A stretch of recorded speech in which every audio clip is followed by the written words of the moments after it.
প্রিয় ছাত্রছাত্রীবৃন্দ, অভিভাবক এবং শিক্ষক শিক্ষিকাবৃন্দ, সবাইকে ইউটিউব 4-এ স্বাগত।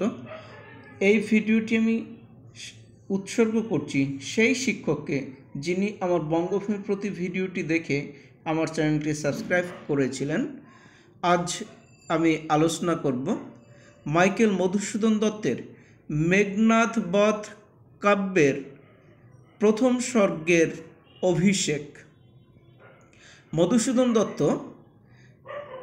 দত্তের মেঘনাদ বধ কাব্যটি 9টি সর্গে অবস্থিত। তার মধ্যে প্রথম সর্গ হচ্ছে অভিষেক। শ্রী মধুসূদন তিনি প্রথম সর্গের নামকরণ করেছেন ইতি শ্রী মেঘনাদ বধ কাব্যে অভিষেক নাম প্রথম সর্গ। এইভাবে আমরা এই কবিতা আলোচনার আগে অভিষেক কি এটা সম্পর্কে একটু জেনে নিই, তাহলে এই কবিতাটি বুঝতে সুবিধা হবে। অভিষেক হলো মাঙ্গলিক অনুষ্ঠান। রাজ সিংহাসনে বসার আগে বা মঙ্গল কার্য সম্পন্ন করার আগে মন্ত্রপুত তীর্থ বাড়িতে স্নান।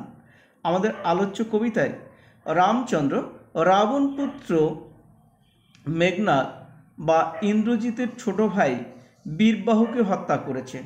রাবণ নিজে যুদ্ধে যাওয়ার জন্য প্রস্তুত হচ্ছেন। এ সংবাদ শুনে মেঘনাদ অর্থাৎ ইন্দ্রজিৎ যুদ্ধযাত্রার জন্য সজ্জিত হলেন এবং পিতার অনুমতি চাইতে এলেন। তখন রাবণ ইন্দ্রজিতের অনুরোধে শাস্ত্রীয় বিধিমতে গঙ্গা জল দিয়ে স্নান করিয়ে সেনাপতি পদে বরণ করে নিলেন।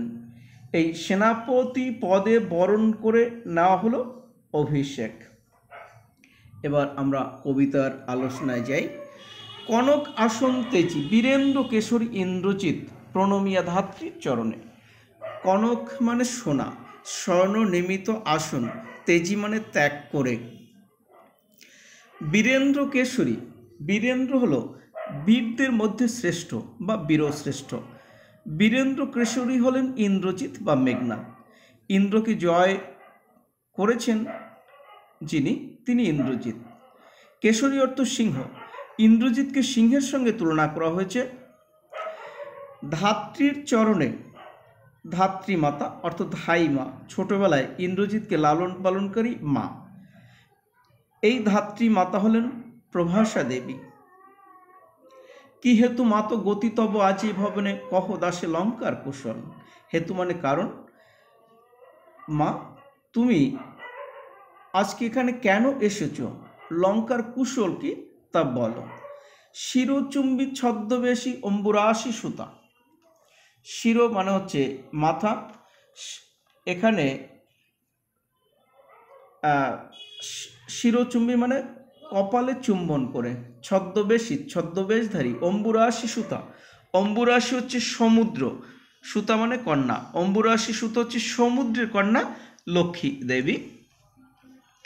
এখানে লক্ষ্মী দেবী তিনি ছদ্মবেশ ধারণ করে অর্থাৎ ইন্দ্রজিতের ধাইমা প্রভাসার ছদ্মরূপ ধারণ করে এলেন।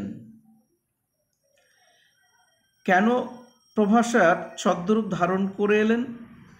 তিনি মেঘনাদকে বিচলিত করতে চান, অর্থাৎ মেঘনাদ যাতে যুদ্ধে যায় এই জন্য তিনি ছদ্মবেশ ধারণ করে এলেন।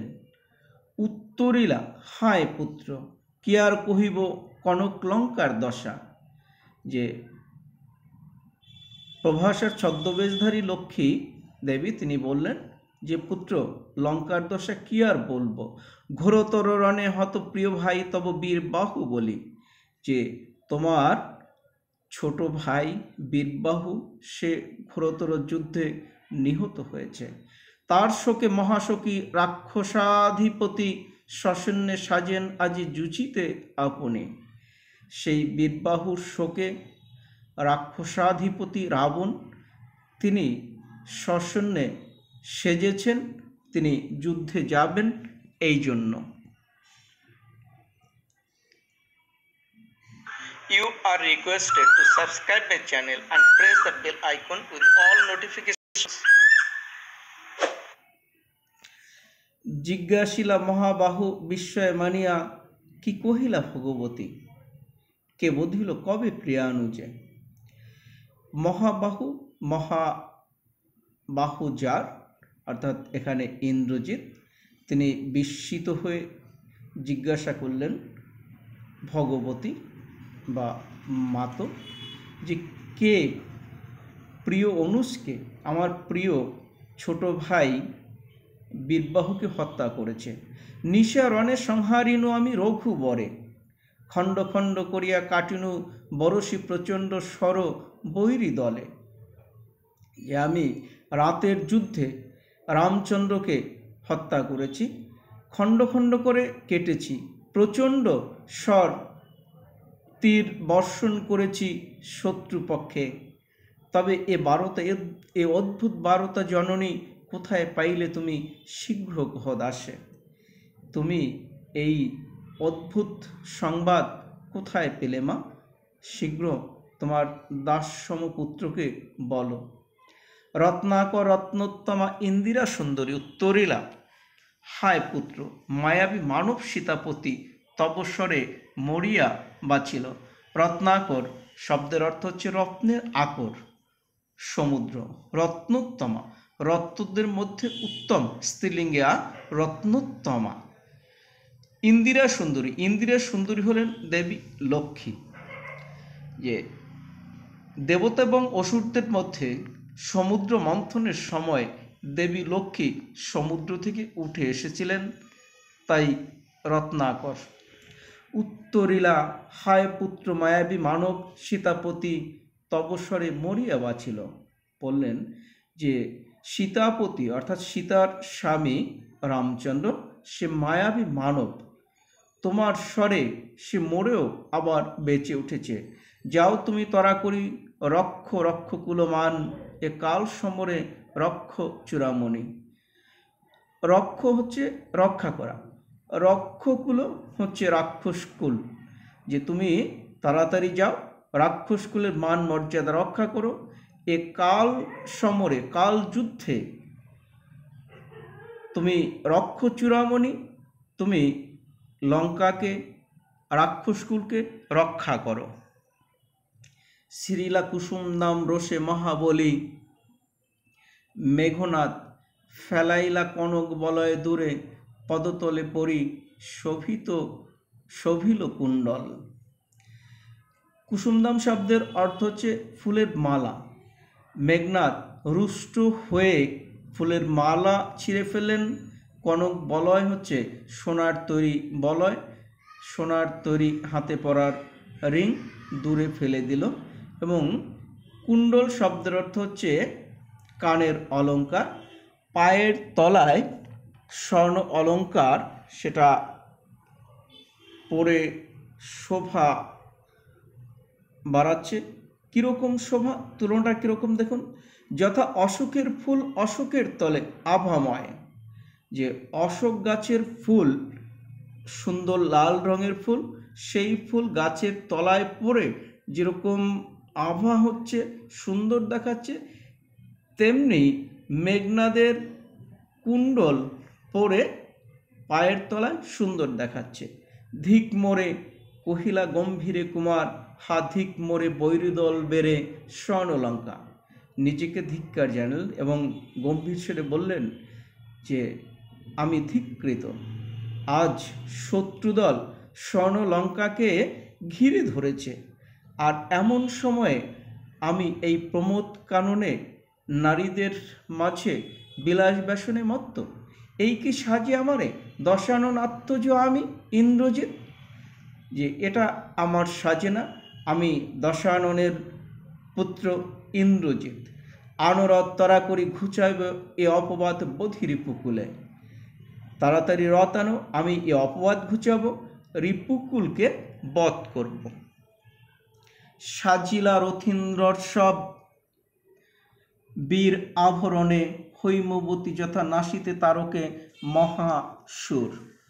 রথীন্দ্রোৎসব, রথীন্দ্রোৎসব, রথীন্দ্র ঋষভের মতো, রথীদের মধ্যে শ্রেষ্ঠ হলো রথীন্দ্র। আর এই রথীন্দ্র হচ্ছে ঋষভের মতো, ষাঁড়ের মতো বলশালী। বীর আভরণে, বীর আভরণে ইন্দ্রজিৎ সাজছেন। কিভাবে সাজছেন দেখুন, হৈমবতী সুত যথা নাসিতে তারকে মহাসুর। হৈমবতী হলো হৈমবতী সুত, দেবী দুর্গার কন্যা, কার্তিক। তিনি তারকাসুরকে বধ করতে যেভাবে সেজেছিলেন, যেভাবে বীর বিক্রমে তারকাসুরকে বধ করেছিলেন, সেভাবে ইন্দ্রজিৎ সেজেছেন। কিংবা যথা বৃহন্নলারূপী কিরীটী বিরাট পুত্র সহ উদ্ধারিতে গোধন সাজিলা সুর সমী বৃক্ষ মূলে। কিরীটী হচ্ছে অর্জুন, যে বৃহন্নলারূপী অর্জুন পাণ্ডবদের বনবাসকালে, 1 বছর অজ্ঞাত বনবাসকালে অর্জুনরা বিরাট রাজ্যে গিয়ে আশ্রয় নিয়েছিল এবং বিরাট রাজকন্যা উত্তরার নৃত্য গীত সঙ্গীতের শিক্ষক হয়েছিলেন অর্জুন। আর যখন কৌরবরা বিরাট রাজ্য আক্রমণ করে, বিরাট পুত্র উত্তর কৌরবদের দেখে ভয় পেয়ে গেছিলেন। তখন অর্জুন বিরাট পুত্রকে রথের সারথি করে যুদ্ধ করেছিলেন এবং সেই যুদ্ধে বিরাট রাজ্যকে রক্ষা করেছিলেন। তখন ওই শমীবৃক্ষ মূলে অর্জুনরা তাদের অস্ত্রশস্ত্র লুকিয়ে রেখেছিলেন। তারা যেভাবে যুদ্ধ করে কৌরবদের হটিয়েছিলেন, ঠিক সেই রকম সাজে রথীন্দ্র মেঘনাদ সেজেছেন যুদ্ধের জন্য।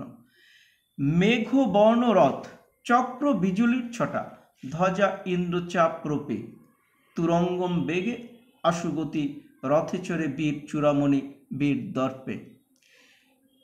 মেঘবর্ণ রথের চাকাগুলো থেকে বিদ্যুতের ছটা বেরোচ্ছে। পতাকা রামধনুর মতো বিচিত্র বর্ণের এই যেটা বলা হয়েছে ইন্দ্রচাপরূপী। ইন্দ্রচাপ শব্দের অর্থ হলো রামধনু। তুরঙ্গম বেগে, তুরঙ্গম হচ্ছে অশ্ব, আশু গতি হচ্ছে বায়ু। তাহলে অশ্বের গতি বায়ুর মতো দ্রুত। সেই রকম রথে চড়ে মেঘনাদ লঙ্কার উদ্দেশ্যে যাত্রার জন্য প্রস্তুত হলেন। হেনকালে প্রমীলা সুন্দরী ধরিপতি করযুগ। এখানে একটি তুলনা দেওয়া হয়েছে, উদাহরণ দেওয়া হয়েছে। হায়রে যেমতি মেঘলতা আলিঙ্গয়ে তরু কুলেশ্বরে। সেই সময় প্রমীলা উপস্থিত হয়ে পতি কর মানে হাত, পিতার 2 হাত ধরে বলছেন, কি বলছেন দেখুন, যে স্বর্ণলতা যেমন মহাবৃক্ষকে আলিঙ্গন করে থাকে, সেইভাবে প্রমীলা সুন্দরী মেঘনাদের হাত দুটি ধরে বললেন। কি বললেন? কহিলা কাঁদিয়া ধনী, ধনী মানে হচ্ছে সুন্দরী নারী। প্রমীলা বললেন, কোথা প্রাণসখে রাখিয়ে এ দাসীরে, কহ চলিলা আপনি। যে হে প্রাণসখা, তুমি আমাকে এই দাসীকে রেখে কোথায় চললে? কেমনে ধরিবে প্রাণ তোমার বিরহ এ অভাগী। যে তোমার বিনা আমি কিভাবে প্রাণ রক্ষা করব? হায় নাথ, গহন কাননে ব্রততি বাঁধিলে সাধে করি পদ, যদি তার রঙ্গরসে মন না দিয়া মাতঙ্গ যায় চলি, তবু তারে রাখে পদাশ্রয়ে যূথনাথ। করি পদ, করি মানে হচ্ছে হাতি, হাতির পা। আচ্ছা, মাতঙ্গ মানে হাতি, যূথনাথ অর্থাৎ যূথ দলবদ্ধদের নাথ বা পতি, এখানে যূথনাথ হচ্ছে দলপতি হাতি। গভীর বনে হস্তির পাকে যদি লতাশ্রেণী আনন্দে বন্ধন গ্রন্থ করে, তৎসত্ত্বেও যদি হাতি চলে যেতে চায়, তবু তার পায়ে সেই লতার বন্ধনকে সম্পূর্ণ ফেলে না। তাহলে মেঘনাদের চরণে প্রমীলাকে আশ্রয় না দিয়ে মেঘনাদ চলে যাচ্ছেন কেন? তবে কেন তুমি গুণনিধি ত্যাজ কিঙ্করীরে আজি। তাহলে তুমি তোমার দাসীকে, কিঙ্করী শব্দ তো দাসী, তোমার দাসীকে তুমি আজকে কেন ত্যাগ করছো? হাসি উত্তরিলা মেঘনাদ, ইন্দ্রজিতে জিতি তুমি সতী, বেঁধেছে যে দৃঢ় বাঁধে, কে পারে খুলিতে সে বাঁধে। ইন্দ্রজিৎ হেসে উত্তর দিলেন যে সতী, তুমি ইন্দ্রজিৎকে জয় করেছ, জিতেছ। যে বাঁধে, যেভাবে তুমি ইন্দ্রজিৎকে বেঁধেছ, কেউ সেই বাঁধন খুলতে পারবে না। তরায় আসিব আমি ফিরিয়া কল্যাণী, সমরে নাসি তোমার কল্যাণে রাঘবে। তোমার কল্যাণে রামচন্দ্রকে আমি সমরে নাশ করে তোমার কাছে ফিরে আসব। বিদায় এবে দেহ বিধুমুখী। বিধুমুখী অর্থাৎ চন্দ্রের ন্যায় মুখ যাহার, বিধুমুখী, যে আমাকে বিদায় দাও হে চন্দ্রমুখী।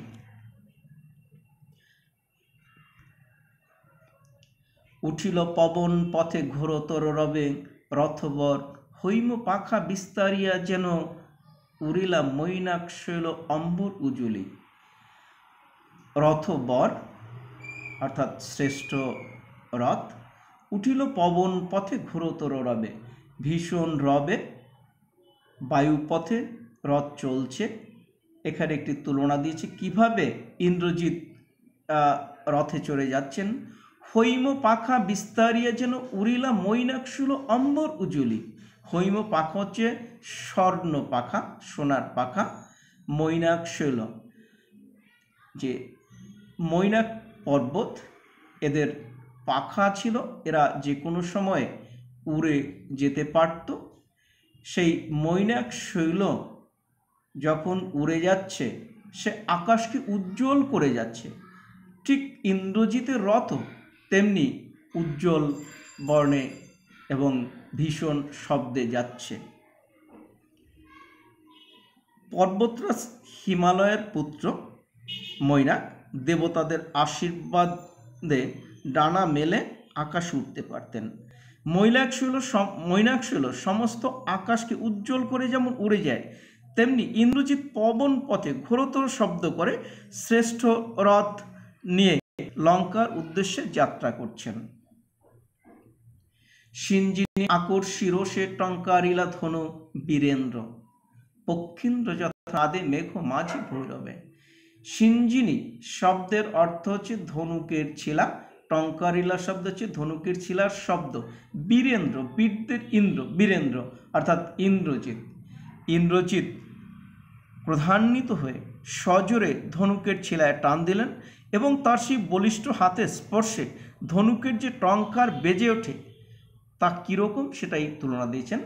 পক্ষীন্দ্র যথা নাদে মেঘ মাঝি ভৈরবে, যে পক্ষীন্দ্র অর্থাৎ পাখিদের ইন্দ্র, পক্ষীন্দ্র গরুর পাখি, যে পক্ষীন্দ্র অর্থাৎ গরুর পাখি মেঘ মাঝে প্রবল গর্জনের সঙ্গে চলে।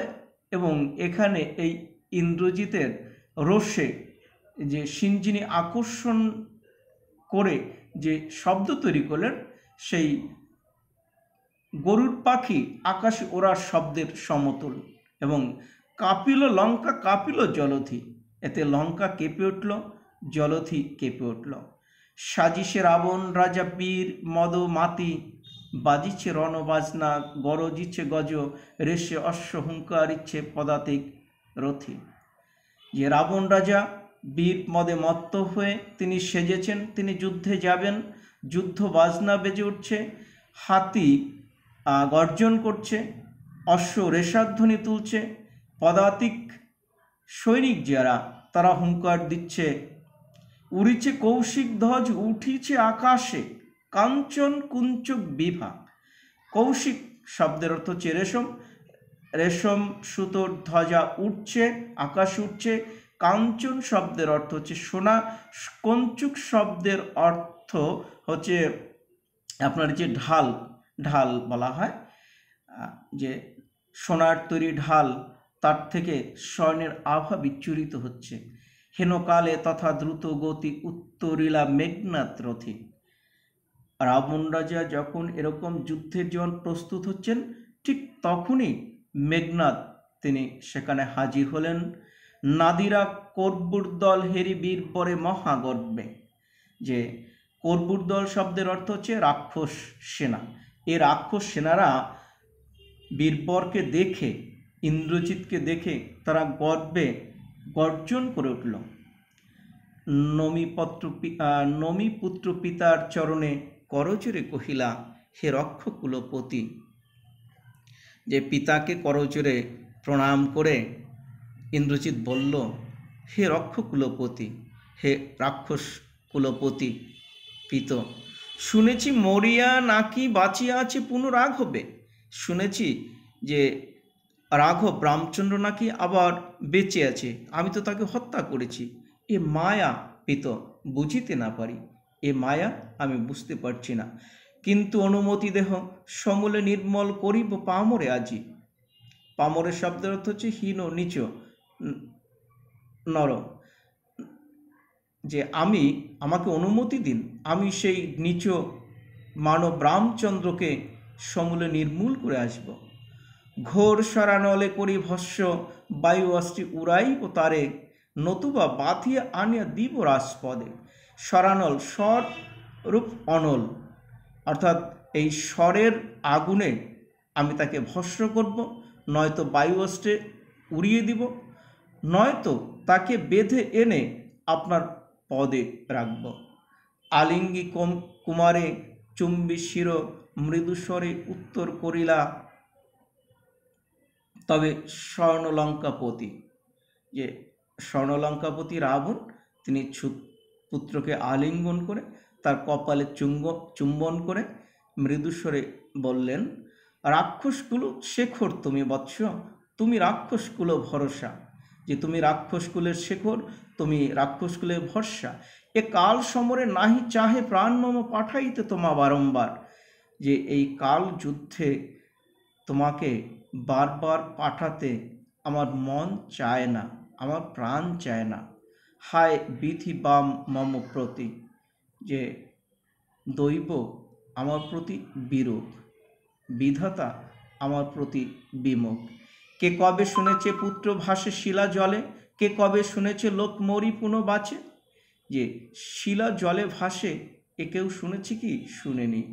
লোক মরে পুনরায় বাঁচে, এ কথাও কেউ শোনেনি। এখানে আপনার রাবণ বানর সেনারা যে সমুদ্র পার হয়ে লঙ্কায় গিয়েছিল, তখন শিলা ভেসে উঠেছিল, অর্থাৎ যে পাহাড়ের উপর দিয়ে বানর সেনারা লঙ্কায় গিয়েছিল সেই কথাটি এখানে বোঝানো হয়েছে। উত্তরিলা বীর দর্পে অসুরারি রিপ, কিছার সে নর তাকে ডরাও আপনি রাজেন্দ্র।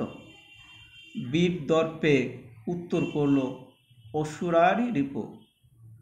সে বলল, অর্থাৎ ইন্দ্রজিৎ, যে সে নর, সাধারণ সামান্য মানুষ, তাকে তুমি রাজেন্দ্র হয়ে ভয় পাচ্ছ। রাজেন্দ্র, রাজাযুক্ত ইন্দ্র রাজেন্দ্র, অর্থাৎ তুমি রাক্ষসকুলের রাজা, রাক্ষসকুলের ইন্দ্র, তুমি একজন মানুষকে ভয় পাচ্ছ। থাকিতে দাস যদি যাও রণে, তুমি কলঙ্ক পিতা ঘুষিবে জগতে। যে তোমার পুত্র থাকতে তুমি যদি যুদ্ধে যাও, তাহলে জগতে কলঙ্ক ঘোষণা হবে, জগতে নিন্দা ঘোষিত হবে। হাসিবে মেঘবাহন, রুষিবেন দেব অগ্নি। মেঘবাহন হচ্ছে মেঘ বাহন যার, ইন্দ্র। যে ইন্দ্র হাসবে, কারণ আমি ইন্দ্রকে যুদ্ধে জয় করেছি। অগ্নিদেব রুষ্ট হবেন। দুইবার আমি হারানো রাগ হবে, আর একবার পিত দেহ আজ্ঞা মোরে, দেখিব এবার বীর বাঁচে কি ঔষধে। যে আমি দুবার রামচন্দ্রকে হারিয়েছি, আর একবার পিতা আমাকে অনুমতি দিন, দেখব রামচন্দ্র কিভাবে বাঁচে। কহিলা রাক্ষসপতি কুম্ভকর্ণ বলি ভাই মম, তাই আমি জাগানো অকালে ভয়ে হায়। যে রাক্ষসপতি অর্থাৎ রাবণ রাজা, তিনি বললেন যে আমার ভাই কুম্ভকর্ণ, তাকে আমি ভয় পেয়ে অকালে জাগিয়েছিলাম। যে কুম্ভকর্ণ বর পেয়েছিলেন যে 6 মাস তিনি ঘুমোবেন, 6 মাস জেগে থাকবেন। যদি অকালে কুম্ভকর্ণকে জাগানো হয় তাহলে তার মৃত্যু হবে। আর এই রাবণ রাজা কুম্ভকর্ণকে অকালে জাগিয়েছিলেন, তাই তার মৃত্যু হয়েছে। এবার কুম্ভকর্ণের মৃত্যুটা কিভাবে বর্ণনা হয়েছে দেখুন। দেহ তার দেখো সিন্ধু তীরে ভূপতিত, গ্রীশৃঙ্গ কিংবা তরু যথা বজ্রাঘাতে। যে পর্বত চূড়া বা বড় বৃক্ষ যখন বজ্রাঘাতে ভূপতিত হয়, ঠিক তেমনি সিন্ধু তীরে দেখো বীরবাহুর সেই কুম্ভকর্ণের সেই বিরাট দেহ দেখো পড়ে রয়েছে। তবে যদি একান্ত সমরে ইচ্ছা তব বৎস, আগে পুজো ইষ্ট দেবে। যে যদি যুদ্ধে যাওয়ার একান্ত ইচ্ছা হয় তাহলে ইষ্টদেবকে আগে পূজা করো। নিকুম্ভিলা যজ্ঞ সাঙ্গ করে বীরমণি, যে নিকুম্ভিলা যজ্ঞ সাঙ্গ করে তবে তুমি যুদ্ধে যাও। সেনাপতি পদে আমি বরিনু তোমারে, তোমাকে আমি সেনাপতি পদে বরণ করে নেব। দেখো অস্তাচলগামী দীননাথ এবং প্রভাতে যুঝিও বৎস রাঘবের সাথে। দেখো দীননাথ, দীননাথ হচ্ছে সূর্য, সূর্য অস্তাচলগামী, তুমি এখন যুদ্ধে যেও না, প্রভাতে তুমি রামচন্দ্রের সঙ্গে যুদ্ধ করো। এতে কহিয়া রাজা যথাবিধি লয়ে গঙ্গোদক অভিষেক করিলা কুমারে। এ বলে রাজা গঙ্গোদক অর্থাৎ গঙ্গার জল দিয়ে যথাবিধি নিয়ম পালন করে ইন্দ্রজিৎকে অভিষেক করলেন প্রধান সেনাপতি পদে। ধন্যবাদ সবাইকে।